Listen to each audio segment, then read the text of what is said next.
jirtu kabajamtoota daawwattootaa fi hordoftoota Oromiyaa Freedom Media dambalii gungumaa ummataarraa qophii kennaa addaa qabannee isiniif dhiyaanneeti jirra. Qophii kennaa addaa arraatiin keessummoota lama qabadhee isiniif dhiyaadheeti jira. Keessummoonni kennaa arraa artist Amin Usmanii fi akkasuma obboleessi kiyyaa kabajamaa Abdusalaam Sultii keessummaa kennaa arraa godhadhee isiniif dhiyaadheeti jira. Sababaan isaas haala yeroo irraa keessattuu godina Arsii aanaa Sirkaa gandoota akka Waajjira Passaa dabalatee gandoota naannaa sanii hedduu keessatti dhumaatii uummata Oromoo Arsii jidduu kana deemaa jiru irraa haala yerootti wal qabatee maaltu deemaa jira kan jedhuun keessummoota kana qabadhee isiniif dhiyaadheeti jira. Hanga xumuraatti nu faana turaa isiniin jecha qopheessee kan isiniif dhiyeessu an Jibriil Muhammadi nu hordofaa.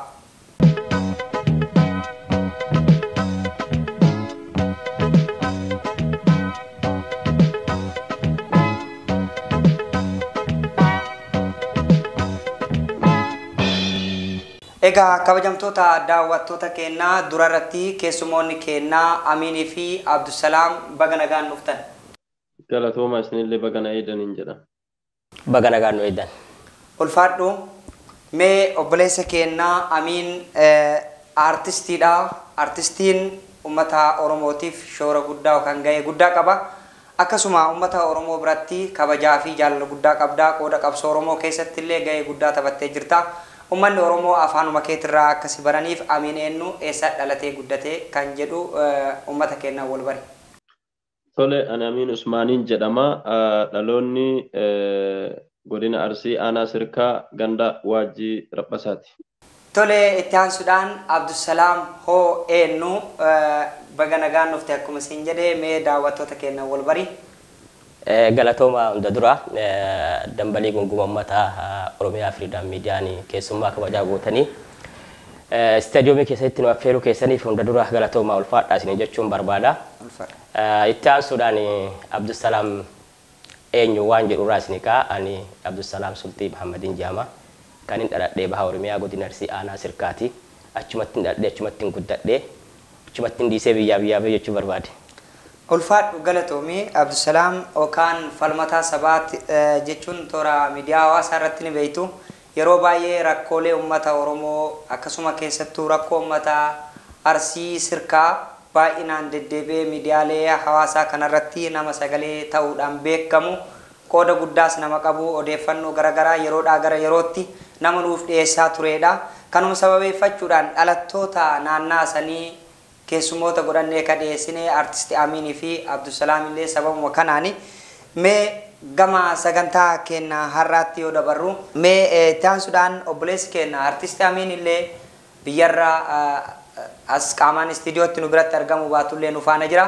Hedduu waan nama argitee garaa nama nyaatuu fi hedduu namatti dhaga'amu abbaa keessa dabalatee aanaa Sirkaatti gandoota akka Waajjira Passaatti namoonni torban kana keessa wareegama guddaa kaffalaa jiru.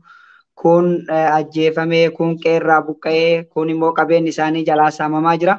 Kanuma wal qabatee nullee mee uummanni Oromoo bal'aan addunyaarra jiru dhugaa tana karaa sirrii ta'ee fi bakka argitee irraa baramuu qabdurraa akka dhaga'uu fi gamana sifinne mee maaltu ta'aa jira? Maaltu deemaa jira asirraa wanti jettu qabda? Okay, jalqaba irratti osoon gadda keessa jiru gadda kiyya na wajji qoodamtanii gadda kiyya kana ammoo haala keessa jiru haala uummanni koo keessa jiru akkan uummataaf ibsuuf naaf feeruu keessaniif galatoomaa isiniin jecha haalli uummanni keessa jiru haalli naannoon keessa jiru amma jalqaba irratti uummanni akkuma jirutti buqqa'ee muka keessa jira.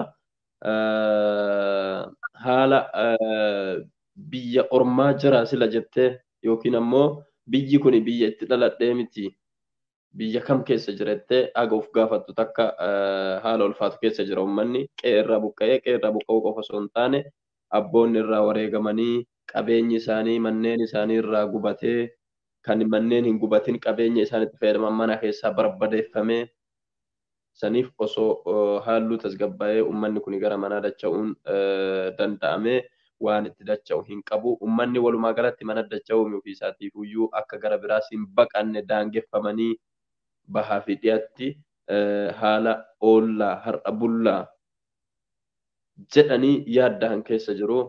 Ijoolleen harkaa dhukkubsataa jiru. Bakka baqatanii muka keessa jiranitti qorraan miidhamaa harkaa jiru. Haawwotiin achitti keessatti dahaatiin jiru. Jaartoleen uleedhaan tiratanii bakka sana jiraachaa jiru. Jaarsonni akkasuma dhukkubsattoonni akkasuma dubartiin ulfaa akkasuma ijoolleen daa'imman dhibeedhaaf saaxilamanii rakkoo beelaa fi dheebuu akkasuma rakkoo qorraa fi gadadoo adda addaa keessa jiru. Haala namni tokko quba hin qabneenii fi eenyumtuu isaan gargaaraa hin jirreen rabbii ofii qofa irratti hirkatanii rakkoo tilmaamuu hin danda'amne keessa jiru. Maaltu deemaa jira? Uummanni kun maaliif ajjeefame? Sababaan isaan ajjeefamaniif maali? Eentu ajjeesaa jira? Galatooma isin jedha. Akka baha Oromiyaatti akka godina Arsii aanaa Sirkaatitti haalli deemaa jiru. Haala hedduu nama qaanesuu fi dhageettii fi arguu fi irratti illee hedduu nama dinqisiisudha. Haalli amma deemaa jiru taateen amma ta'aa jirtu irraa dubbanna. Wanti ta'amaa jiru kana dura waan hedduu ta'amaa ture waan hedduu hojjetamaa ture akka aanaa Sirkaatitti. Haa ta'u ammatti immoo kan irraa dubbatu barbaannu taatee yeroo ammaa irraa dubbanna. Wanti ta'ame gaafa guyyaa 23 waraana biyya bulchaa jedhuun raayyaa ittisa biyyaatiin hawaasa nagahaa qotee bulaa ummata nyaatee dhuguu malee kan siyaasa kamirraayyuu walaba qaama mootummaatiin deeggartoota shanee jedhan maqaa shanee jedhan kana taappeellaa godhanii ummata kanaaf moggaasanii ummata nagaa ajjeesuun reebuun manneen irratti gubuun kanuma qofa malee waan ummatni badii ummanni hojjetee ummanni kun dhumee fi wanti irraa beekamu tokkos hin jiru wanti irraa hubannu tokko illee hin jiru gaa'umatti Oromoo ta'u qofaadha wanni ummanni kun dhumateen. Kanammoo tuyyuu qaamni hidhatee isaan jedhan nu qaamni hidhatee jira jedhee hawaasni gabbaa'ee dubbatu tokko illee hin jiru. Qaama biyya bulchaa jirutu maqaa shanee jedhu taargaa godhatee itti laxxafeetiin maqaa kanaan ummata nagaa fixaa jira.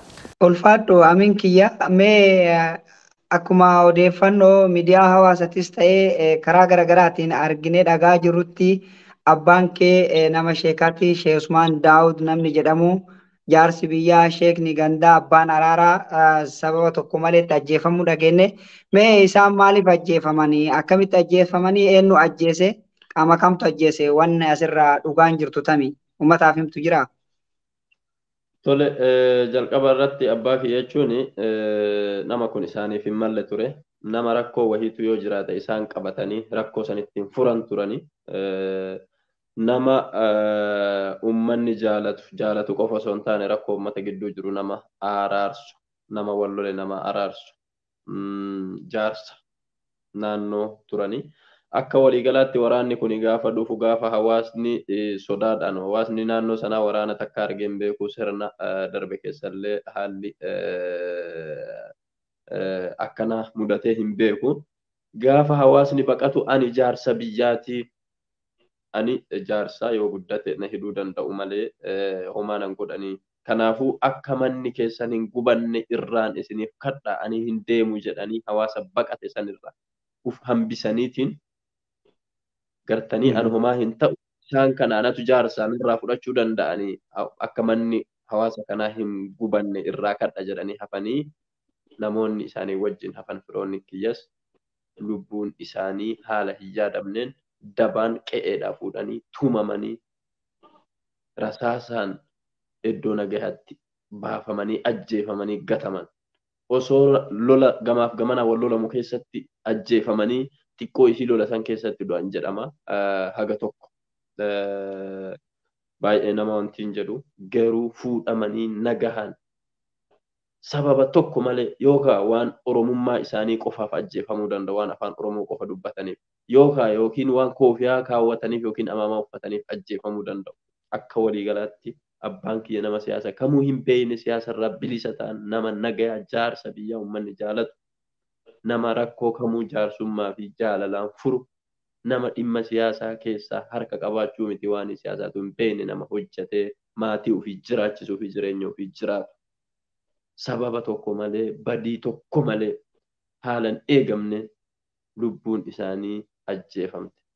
Qaama kamtu ajjeese mee kamtu mootummaatu ajjeese moo qaamni isaan ajjeese kuneen?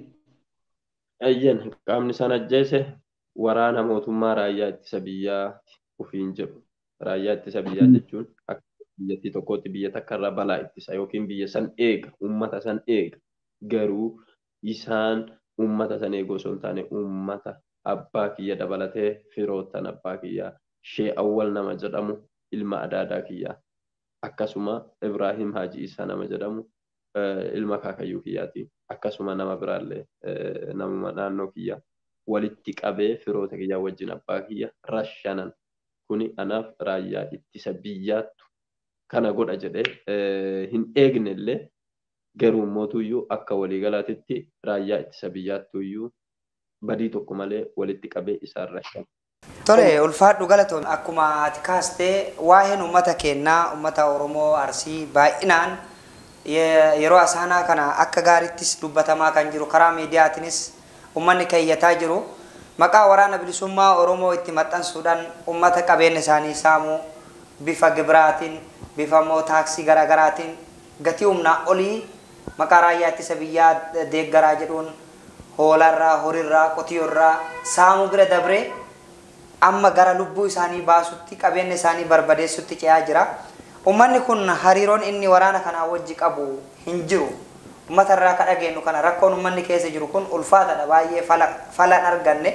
Kanumaan wal qabatee uummanni keenya Arsii Sirkaa yeroo baay'ee qabsoo uummata Oromoo keessatti illee hawaasa jabaa fi hawaasa seenaa bareedaa qabu.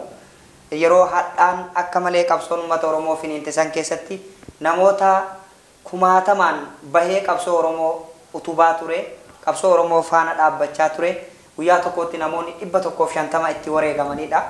Kun seenaa uummata Oromoo birattis kayoomuu hin dagatamnee fi uummanni kun uummata Oromoo kaan wajjin garaagarummaa biraa qabaachuu osoo hin taane caalee uummata argamedha. Garuu har'a yeroo isaan dhumaa jiran kana maaltu ta'aa jira? Uummanni akkamitti ilaala?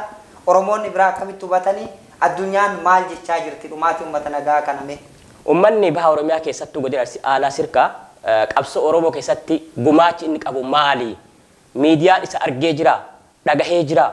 Hawaasni kun akkam jira waan jedhu gattee inni kalaalu taate uummanni kun miidiyaa wal argaa jiru. Rakkoo guddaan jechuudha. Konkolaataa 10 keessa guyyaa takka 150 dhabde beekti godina Aanaa Sirkaa. Nama tokko jedha ijoollee 3 dhumattee beekti. Nama tokko jedha tokko jedha ijoollee 2 dhumattee haati isee maraattee gammaa hidhamtee mana keessa taa'aa jirti. Miidiyaan dhaqee isii dubbisee hin jiru. Qaamni isii waan san ibsi deeggarsi godhame mootummaarraa haa ta'u qaama kamirraa yoo ta'u deeggarsi godhameef tokko hin jiru.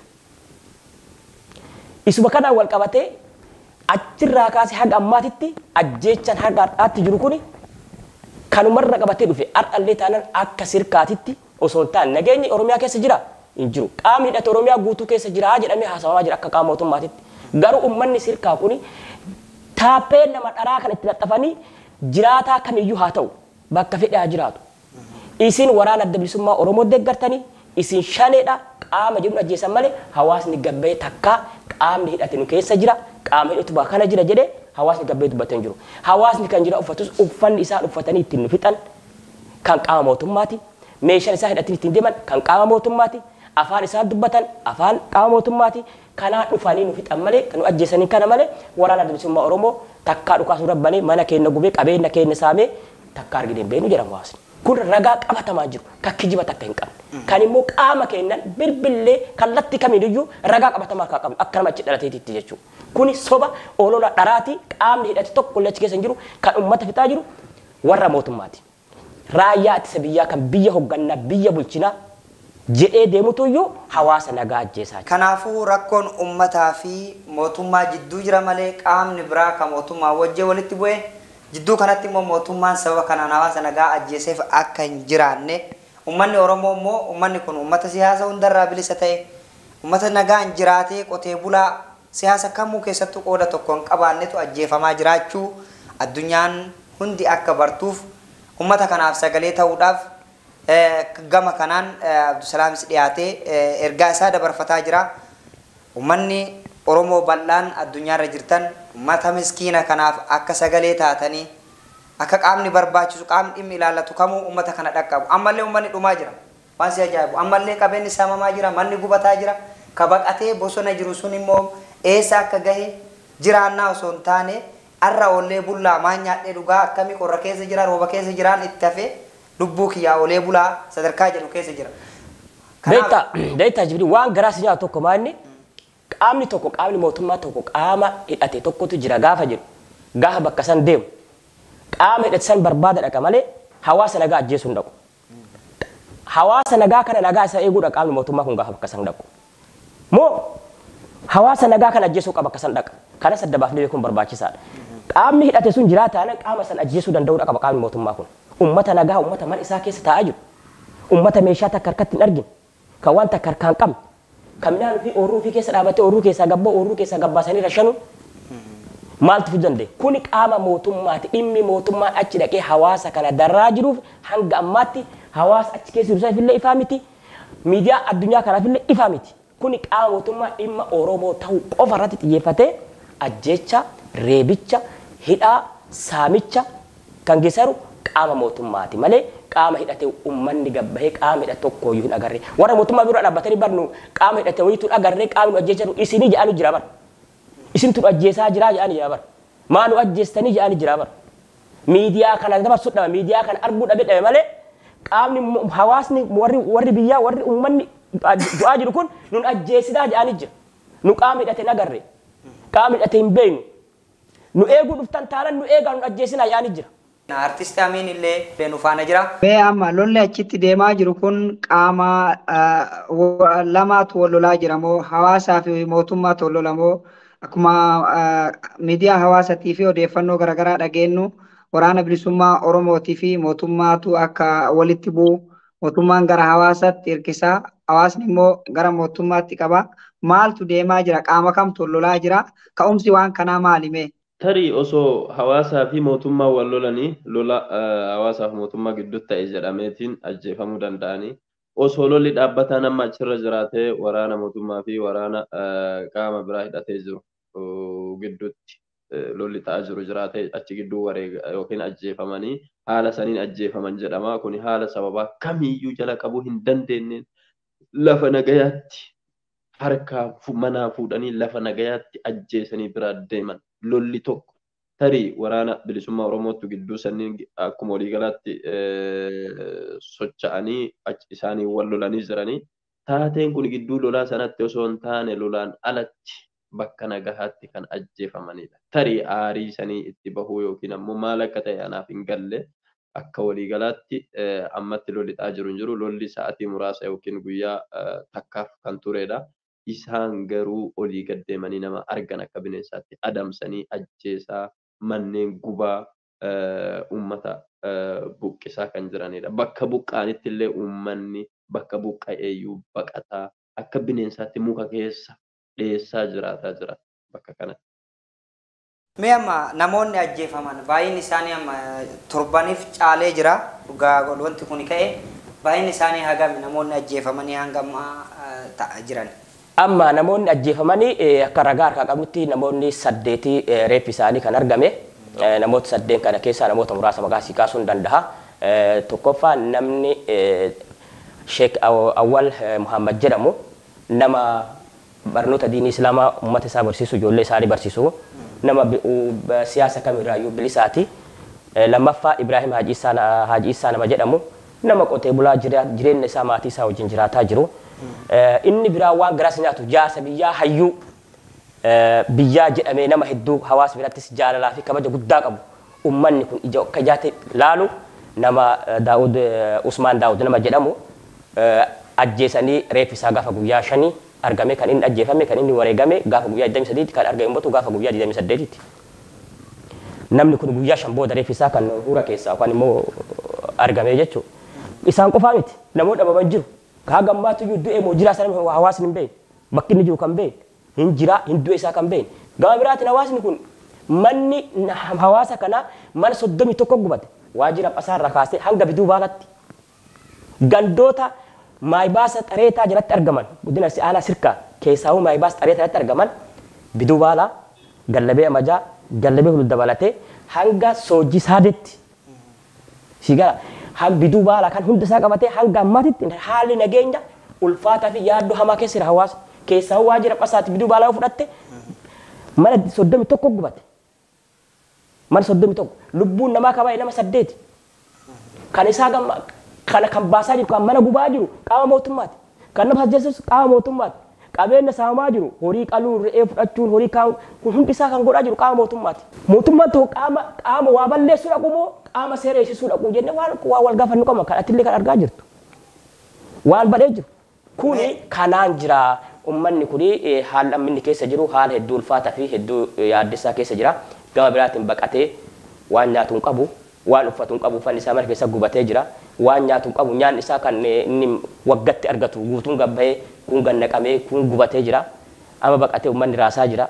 Ummanni kun deeggarsa barbaada, qarqaarsa barbaada. Hawaasni Oromoo miidiyaa kamirraa jiru hawaasa kanaaf sagalee ta'uu qofa osoo hin taane deeggarsi karaa kamiiyyuu akka ilma Oromootti akka lammii Oromootti deeggarsi hawaasa kamii godhamu ummata kanaaf godhamuu qaba. Ulfaadhu mee asirratti gama kanatti erga ceete qaamni erga taate kun ta'ee qaamni haga ammaa qaamni nagaas ta'ee argitee qaamonni mirgaa dhala namaatiif falman ta'ee uummata nagaa dhumu kanaaf qaamni sagalee ta'e deeggarsi yookaan tumsi taasifameef jira hanga ammaatti. Hin jiru. Tokkoon wanti godhame tokko hin jiru. Miidiyaan hatta miidiyaan biyyaa dhimma kanarratti gatta'ee waan gabaase qabu. Olola sobaa irratti oofaa jira malee.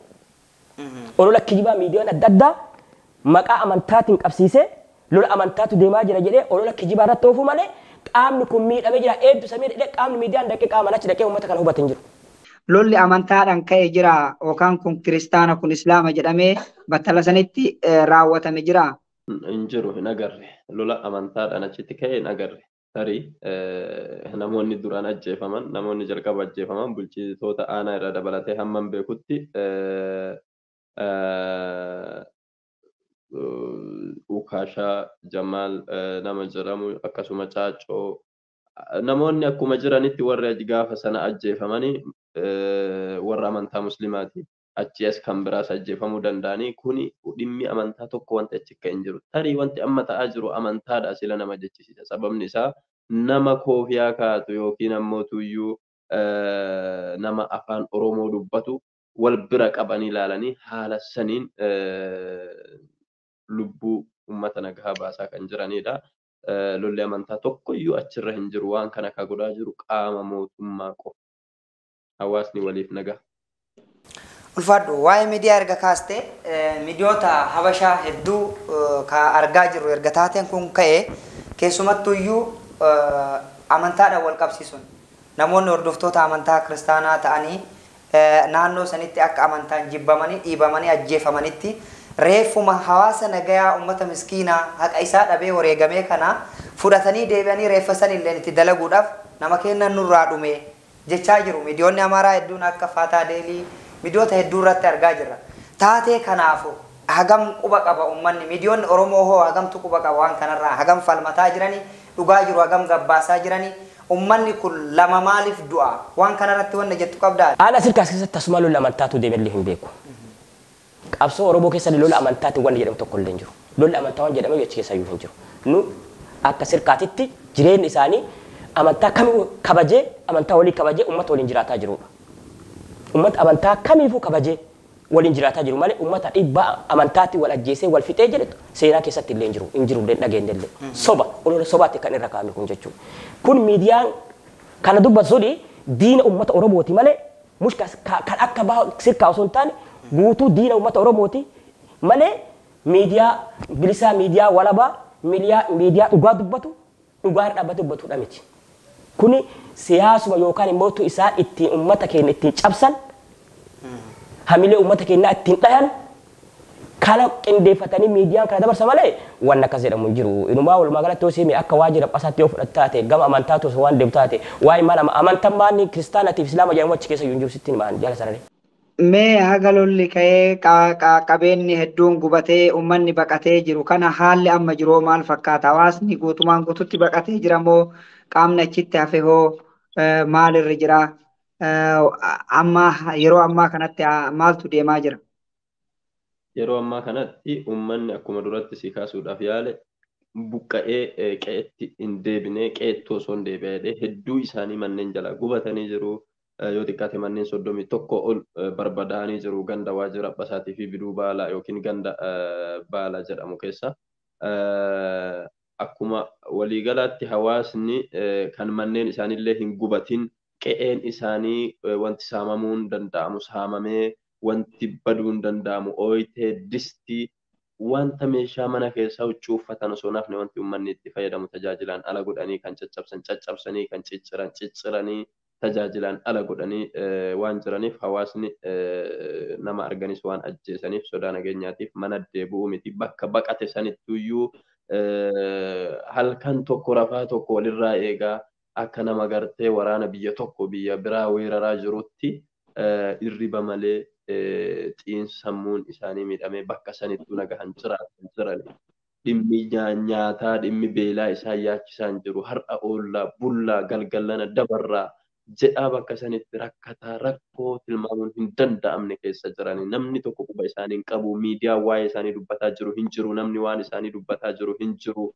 ummata miskiina waan lolaa hin beeyne waan gartee jiraatee qotatee bocatee haamatee dalagatuu malee ummata rakkoo akkanaa takkaa dhandhamee hin beeyne sirna wayyaanee sanuu miti achi durayyuu rakkoon akkanaa nu mudatee hin beeynuu jedhan namoonni furdaan ammayyuu jechuu warri nu dura jiran.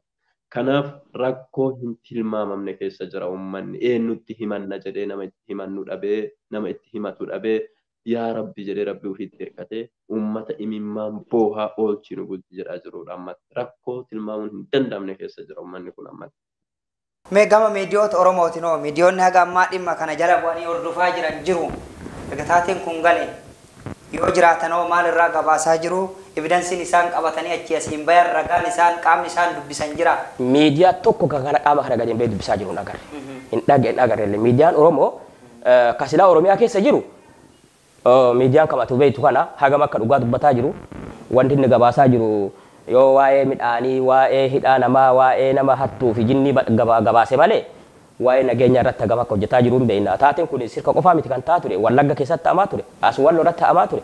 Hamma makka inni gabaasaa ture hin beekta as Harargee Cinaaqsaa irratti hojjetamaa ture lubbuu nama meeqatti wareegamaa ture hagam miidiyaan biyyaa kun gabbee gabaasaa jira hagam bii'oon adda addaa kallattii kamiin viidiyoonni televezyiiniin kallattiidhaan waraabameetiin darbaa ture argaa jirta kun hin jiru biyya keessa miidiyaan Oromoo kan biyya alaa jiru waan kana quba qabaa dhagahee jira argaa jira gabbee irraa dubbataa jira jedhe miidiyaa irraa dubbataa jiru agarre odeeffannoo keessatti erginu yookaan dirqamaan iyyiitti jabaadhaan gabaasaa jira. Kun dhiibban keessaa akka baha Oromiyaa godina Siyaanaa Sirkaatitti dhiibbaa hamatuyyuu uummata keenya irra jira. Uummanni keenya miidhamee jira. Ammatti waan baay'ee irraa dubbachuu osoo hin barbaachifne uummanni keenya haala yaaddessaa keessa jira. Beelaan miidhamaa jira. Qorraan miidhamaa jira. Aduun miidhamaa jira. Nyaatee dhuguun haga itti ulfaatu ga'ee jira. Maatiin addaan bahee addaan faca'ee maatii wal argaa hin jiru. Sa'aatii ammaatitti dhugaa wasitti hime jechuudha. Kanaaf uummanni Oromoo bakka jiruun hawaasa kana cinaa akka nu dhaabbatu sagalees akka nu ta'u gama nama dhaabsi kee dabarfachuun barbaada. Mee taansuudhaan obboleessi keenya artisti Amiin illee biyyarraa as qaamaan istiidiyootti nu biratti argamu baatullee nu faana jira. Mee amma dhumaatii uummata nagaa kanaa fi falli hin jira jettee ati yaaddu akkasuma immoo qaamni uummata kanaa birmatuu qabaa sagalee ta'uu fi qaba jettee ati akka dhaamsatitti illee gaafattu keessattuu uummanni Oromoo uummanni Arsii aanaa Sirkaa namoota wareegama guddaa kafalanidha yeroo kamittuu qabsoo Oromoo keessattis ta'e uummata Oromoo biratti gaheen isaanii waan laayyoo hin turre akkasuma dhageettiin isaan uummata biraa qabanii fi qoonni isaan immoo uummataaf Oromummaadhaaf godhan wal madaala jettee yaadda asirratti immoo kanaaf qaamni atitti immoo waan kana akka birmatuuf dhaammattu jira. Eyyen dhugaa dubbachuudhaaf uummata aanaa kanaa jechuun uummata gaafa rakkoon Oromootti galtu gaafa daangaan Oromiyaa tuqamtu karaa kamiinuu falmataa dubbataa turedha uummata kana jechuun gaafa rakkoo gaafa roorroon biyya weerarte uummata ka'ee falmatee guyyaa tokkotti ilmaan 150 dhabee haati takka ilmaan 3 guyyaa tokkotti awwaalteedha. Uummata kana jechuun uummata gaafa dhugaa gaafa gartee sabni kuni tuqame saba kanaaf warri amma aangorra jiran kuni akka aangoo kanatti dhufaniif uummata gatii guddaa kaffaleedha aarsaa guddaa ta'eedha ilmaan hedduu itti dhabeedha.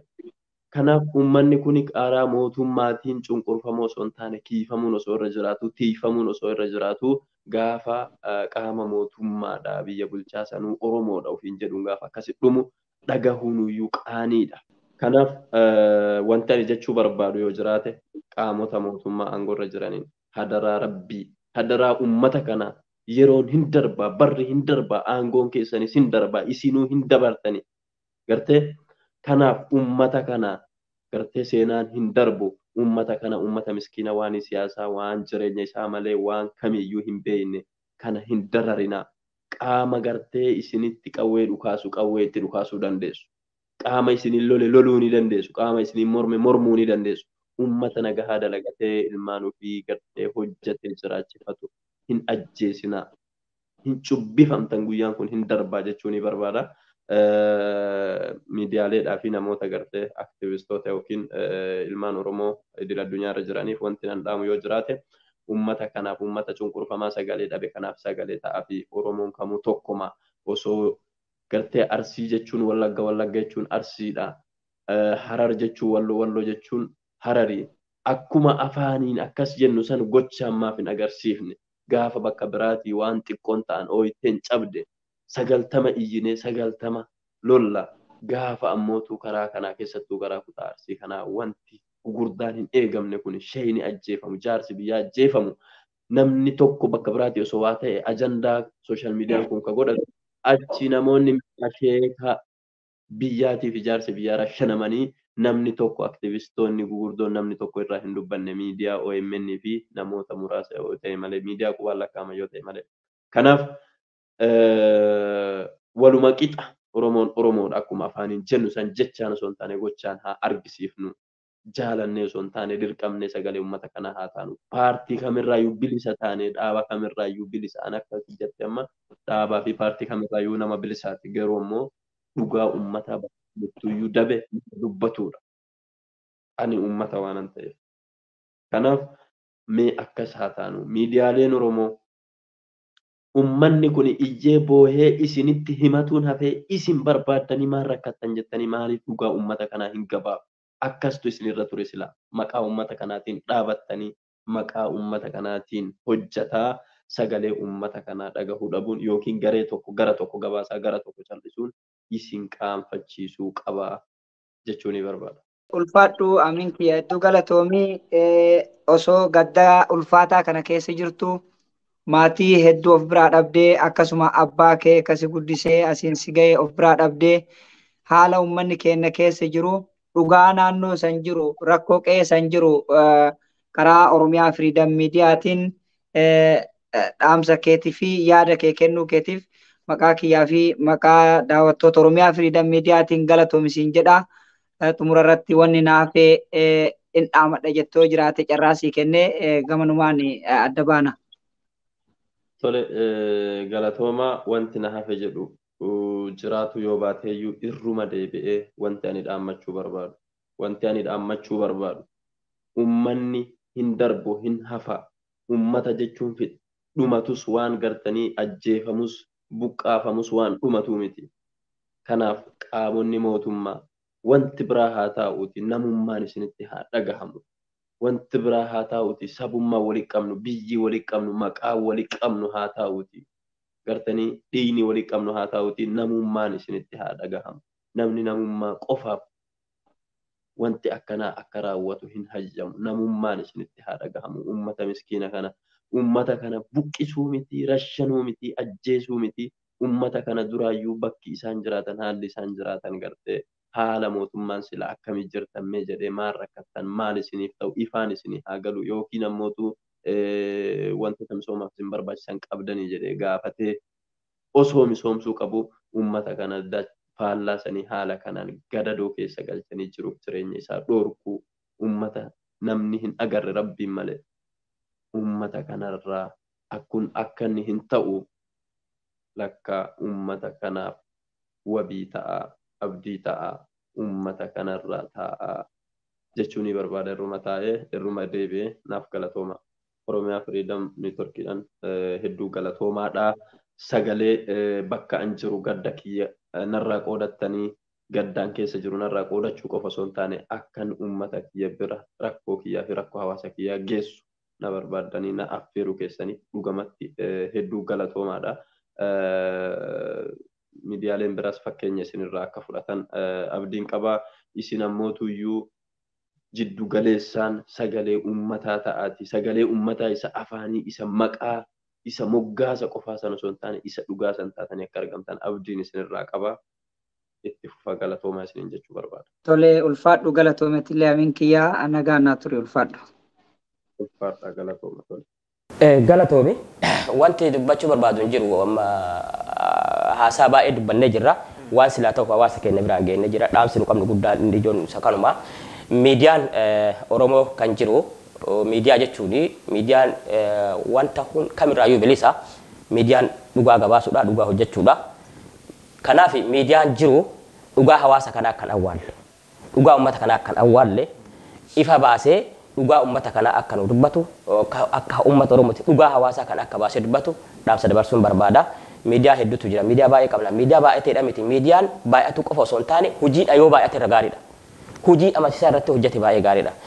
Keessumaafuu dambalii gunguma uummataa kan ta'e Oromiyaa Firiidaan miidiyaan yaada kana asitti fidda inni affeeruu keessanii fi hedduu galatooma ulfaadha. Maaliif jennaani miidiyaan miidiyaa ta'e qofaa fi miti. Miidiyaan dhimma uummataa dhimma kiyya jedhee gabaasu miidiyaa jedhama.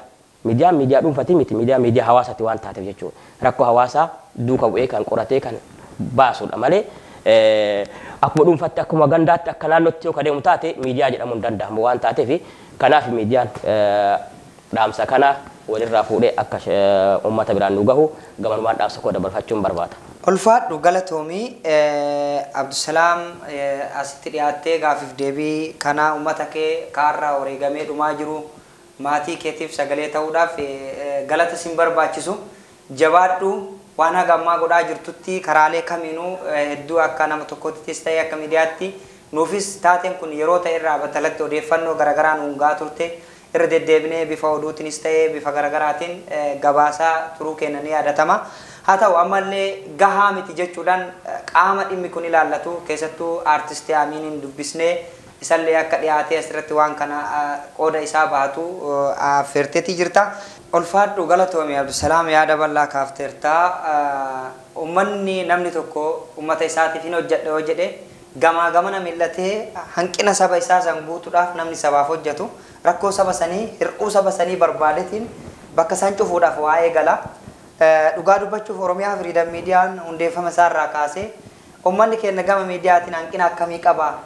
Maaltu itti hanqate? Miidiyoonni jiran kun uummata kanaaf gahaadha. Masaanuu ta'uu yookaan immoo hinaaffaa yookaan immoo morkii osoo hin taane qaamni saba tokko hojjetu tokko hir'ina walii guutuun wal sufee wal utubee saba bal'aa miliyoona 60 kanaaf sagalee ta'uudhaafi Oromiyaa Firiidam miidiyaan bakka miidiyoonni biraa hin dhaqqabne hedduu dhaqqabaa jirra. Haa ta'u garuu hawaasni keenya bal'aan illee akka quba qabaatee diyaaka isaa ta'uu hubatee dhimma itti bahu gamanumaan dhaamsa dabarfachuu barbaada. Yeroo itti aanuufis ta'e yeroo kamiyyuu Oromiyaa Firiidam miidiyaan uummataaf dhaabate saba isaatiif dhaabate saba isaa tajaajiluuf dhaabate kanaaf miidiyoota jiraniif qaan dhaamu kanneen keessaa tokko inni illee miidiyaa Oromooti waan ta'eef kaasuu barbaade. Ulfaadhu galatoomisiin jedha. Egaa kabajamtoota daawwattootaa fi hordoftoota Oromiyaa Firiidam miidiyaa dambalii gunguma uummataarra qophiin keenya addaarraa keessumoota lamaan qabannee dhimma haala yerootii fi dhumaatii uummata keenya Arsii sirkaa gandoota akka Waajjira Phasaafaatti ta'amaa jiru wal qabate obboleessa keenya aartistii Amiin Usmaan Daawudii fi obboleessa keenya falmataa sabaa yookaan immoo Abdusalaam Sultii yeroo baay'ee miidiyaa hawaasaa irratti sagalee uummata kanaa ta'uudhaan nama beekamu keessummoota kana lamaan qabannee hanga ammaatti turtii isaanii wajjin goonee asirratti goolamnaa gama keenyaan gamanumaan nagaa isinitti dhaammachaa Oromiyaa Firiidam miidiyaa sagantaalee isaa kanneen hafan waliin turtii gaarii isiniin jedha.